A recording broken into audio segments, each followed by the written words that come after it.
নমস্কার বন্ধুরা, কেমন আছেন? আশা করি ভালো আছেন।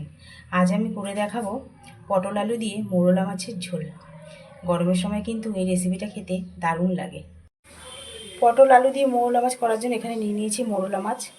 মাছগুলোকে ভালো মতো কেটে নিয়েছি, মাথাটা আমি ফেলে দিয়েছি। নিয়ে নিয়েছি পটল আলু। পটলগুলোকে এরকম সরু লম্বা করে কেটে নিয়েছি, আলুটাও তাই। সব কিছু যদি একই মাপের কাটা হয় তাহলে রান্না করতেও সুবিধা আর দেখতেও ভালো লাগে। মাছগুলো তো লবণ হলুদ মাখিয়ে উষ্ণ গরম জলে ধুয়ে নিয়েছিলাম। এবার আবার লবণ দিচ্ছি, দিয়ে দিচ্ছি হলুদ। এবার লবণ হলুদগুলো ভালো করে সব মাছের গায়ে মাখিয়ে নেব। আর আমি পটল আর আলুর মধ্যে একটু লবণ আর হলুদ না, শুধু লবণ মাখিয়ে রেখেছি। পটলের মধ্যে হলুদ মাখালে পটলটা যখন ভাজবো তখন কালো হয়ে যায়। কড়াইতে সর্ষের তেল দিয়ে তেলটা গরম করে নিয়ে এবার মাছগুলো ভেজে নেব। হালকা করেই মাছগুলোকে ভাজবো। মাছগুলো এরকমভাবে ভেজে নেব, খুব বেশি কড়া ভাজবো না। হয়ে গেছে, এবার ওই তেলে আলুগুলো ভেজে নেব। আলুগুলো এমনভাবে ভাজবো যাতে আলুগুলো বেশ অনেকটাই নরম হয়ে যায়।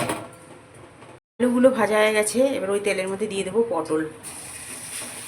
পটলগুলোকে এবার একটু ভালোভাবে ভেজে নেব। কালো জিরে দিয়ে দিলাম তেলের মধ্যে।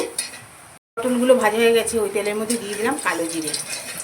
দানা ফেলে টমেটো কুচি দিয়ে দিচ্ছি। টমেটোগুলো একটু তেলের মধ্যে ভেজে নেব। তারপর দিয়ে দেবো বেটে রাখা আদা, কাঁচা লঙ্কা, জিরের গুঁড়ো, ধনের গুঁড়ো। এগুলো একটু ভেজে নিয়ে দিয়ে দিচ্ছি আদা, কাঁচা লঙ্কা, জিরের গুঁড়ো, ধনের গুঁড়ো পেস্ট। দিয়ে দিচ্ছি লবণ, দিয়ে দিচ্ছি হলুদ। এগুলোকে এবার একসাথে কষিয়ে নেব।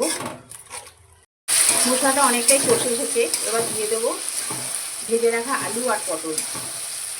মশলাটা কষানো হয়ে গেছে, এবার দিয়ে দেবো আলু আর পটল যেগুলো ভেজে রেখেছিলাম।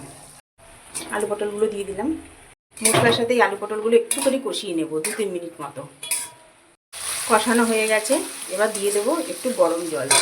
গরম জল দিয়ে দিয়েছি, তাই এখন সাথে সাথে মাছগুলোও দিয়ে দেবো। এবার মিনিট 5 মাছগুলোকে ফুটিয়ে নেব। খুবই সহজ রেসিপি, আর গরমের সময় এটি খেতে খুব ভালোও লাগে। মাছটা হয়ে গেছে। পটল আলু দিয়ে মোরলা মাছের ঝোল আমার রেডি। আমার এই রেসিপিটি যদি ভালো লেগে থাকে তাহলে একটি লাইক, কমেন্ট, শেয়ার এবং আমার চ্যানেল মনির ইচ্ছেকে সাবস্ক্রাইব করার অনুরোধ রইল। আজকের মতো এই পর্যন্ত, আবার আসবো নতুন কোনো রেসিপি নিয়ে। সবাই ভালো থাকবেন, সুস্থ থাকবেন।